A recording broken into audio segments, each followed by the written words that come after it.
to earth. They even follow through. A little shuffle shake for Murray there. Not quite the Sam Cassell dance, but honestly, doing a if little Jamal had done that, breakdown on it would have Jamal been Murray. appropriate. Take a look at how big Murray has come up this postseason when the pressure is on. He is shooting 73% from three in clutch time, which is all right, in clutch time. So this lets me know that's a pretty much that's an interesting stat right there. Take a look at how big Murray has come up this postseason when the pressure is on. He is shooting 73% from three in clutch time, which is when the...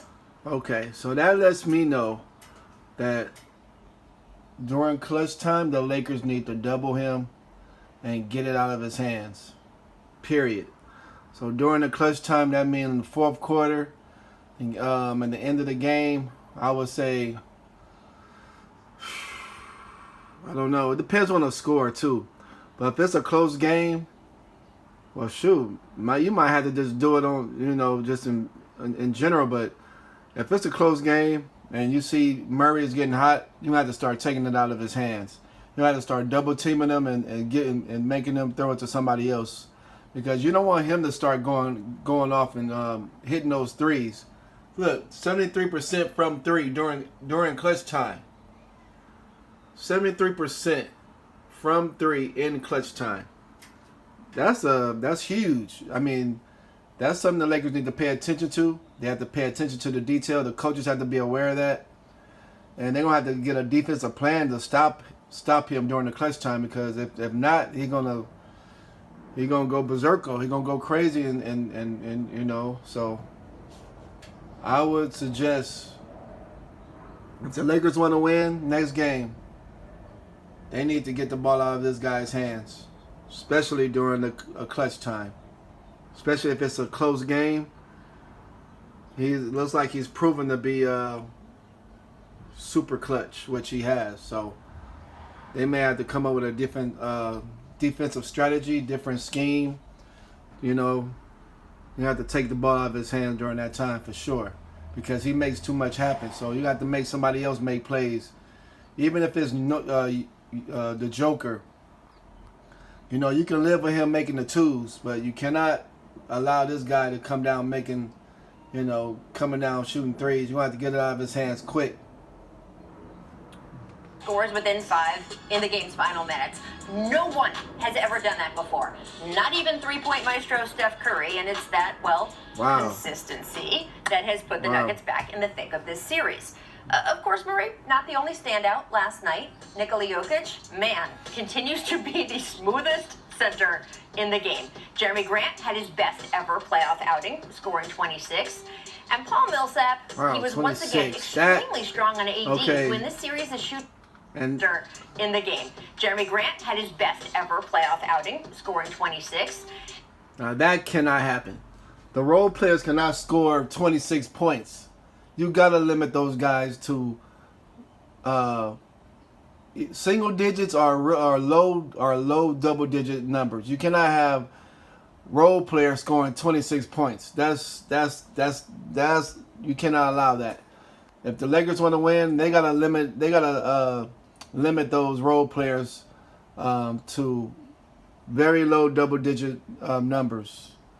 You cannot allow Jeremy Grant to go off of 26 points. That's ridiculous. That's how they won. That's their points right there. You got Jeremy Grant scoring 26 points, because that's saying that's not playing any defense. If you're letting role players score 26 points, they gotta pay attention to that for sure. You cannot allow role players to score 26 points. Period.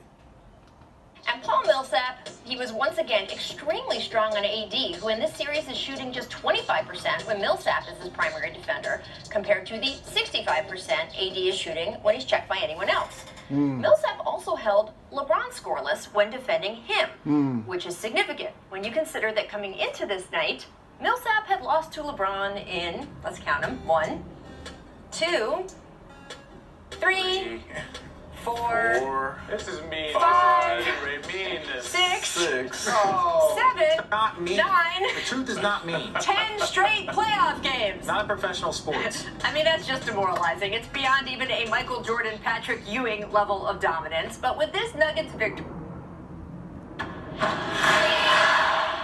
Stadia streams games directly from Google's data centers to your device. Millsap finally broke the streak. Of course, now the question is, can he and Denver add another W to the ledger? Yeah. The Lakers aren't going to back down quietly here and have plenty left in their arsenal. For example, AD didn't grab a single rebound last night until the final 5 minutes of the game. I wouldn't expect that to happen again. That's not good. Still, here is what else I know. This year, Rebounding. it's not last year. This year, whatever happens, Murray is going to be a factor, a big, bright, shining star. And he's going to do it consistently. So, Chauncey, who do you think is a bigger problem for the Lakers right now? Nikola Jokic or the supernova Jamal Murray?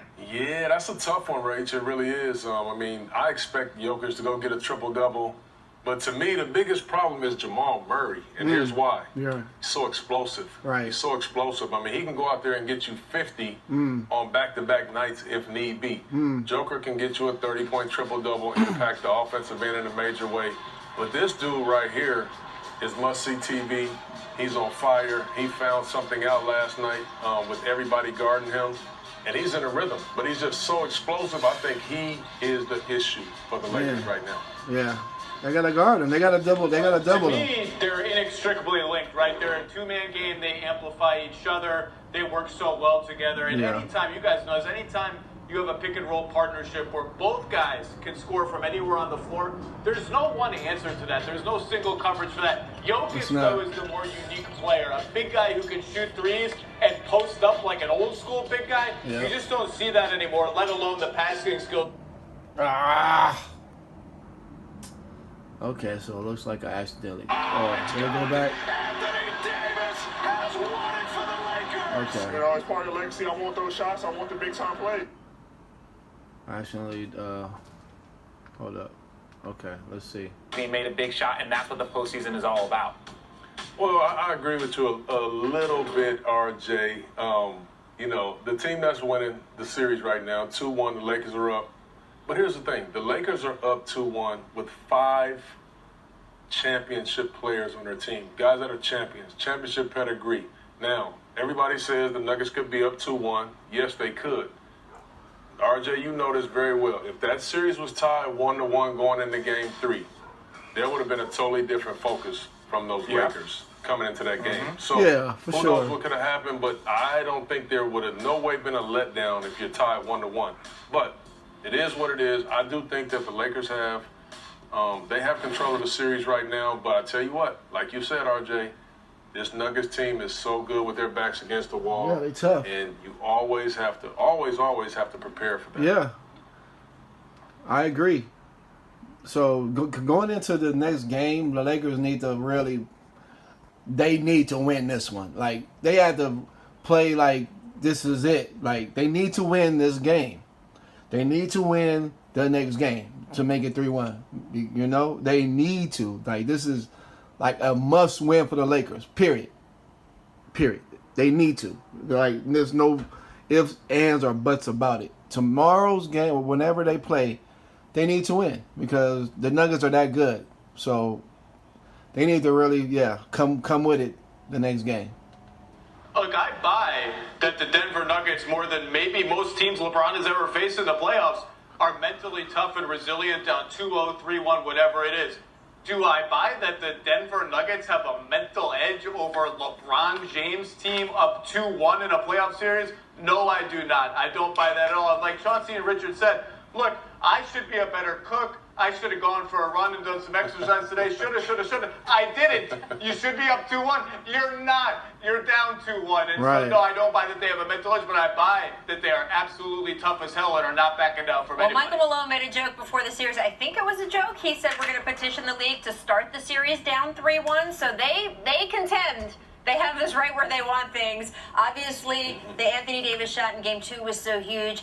AD, not to Chauncey's point, coming out with the same urgency in Game 3, especially on the boards. Did not have a single rebound until the final 5 minutes. That's not good. Even then, only finished the game with 2. That's Chauncey, not good. How does that happen? You know, I'm shocked. I'm shocked. Yeah. I really am. Obviously, you're guarding Joker. You're in a lot of pick and rolls a lot of times. Jokic is out on the three-point line, so AD is away from the basket. He spends a lot of time away from the basket, but it's the NBA. Most teams don't offensive rebound anymore. They might send one guy. They maybe send nobody. So you still should be able to just on accident get you 7-8 rebounds in there if you're Anthony Davis. And I'm pretty sure it's something that he'll focus on and be ready for the next game. Right. Yeah, it's a little bit weird, but it's not something I was really worrying about watching in real time. It's not something I worried about watching it back today. Some of them are just random weird bounces, long rebounds that go over here instead of over here. And like Chauncey said, he's out on the perimeter a lot. He's switching on to Jamal Murray a lot. Yeah, there are probably 2 or 3 he'd like to have back. He'd like to make more of an effort to. I mean, he was tired late in the game, but this does not strike me as anything but a one-game sort of anomaly. Guys, come on.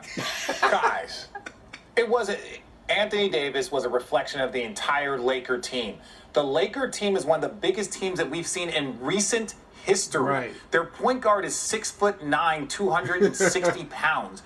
They got out-rebounded by 20. Oh, Lord. By 20. No. So, Anthony Davis only had 2 rebounds. That had no happen. rebounds for the last 5 minutes.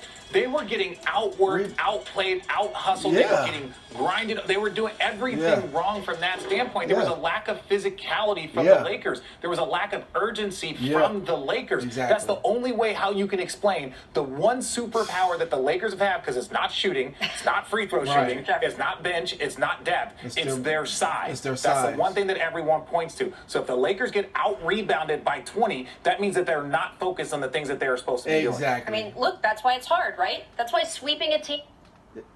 That's the one thing that everyone... Exactly. He's right. If they get out rebounded by 20, that means they're not paying attention to detail, and they gotta clean that up. Next game, they gotta focus on getting those rebounds, getting those boards. Because you see how the Nuggets was just flying in there getting offensive rebounds and out hustling them on the boards. That can't happen next game. And the Lakers have the advantage because they're bigger. One points to. So if the Lakers get out-rebounded by 20, that means that they're not focused on the things that they're supposed to be doing. Exactly. I mean, look, that's why it's hard, right? That's why sweeping a team is hard. That's why the teams that go, 16-1 or whatever it is through an NBA playoffs, it's rare because it is hard to keep your focus, especially once you are up 2 games in a playoff series. Love going down memory lane when it comes to that rivalry. And more chapters being created tonight, Game 4 on ESPN. Zach Lowe's Things I Like and Don't Like column usually comes out on Friday, but we're special here on The Jump, so we're getting a little bit of a sneak peek today. Zach, what do you like about the Eastern Conference Finals so far?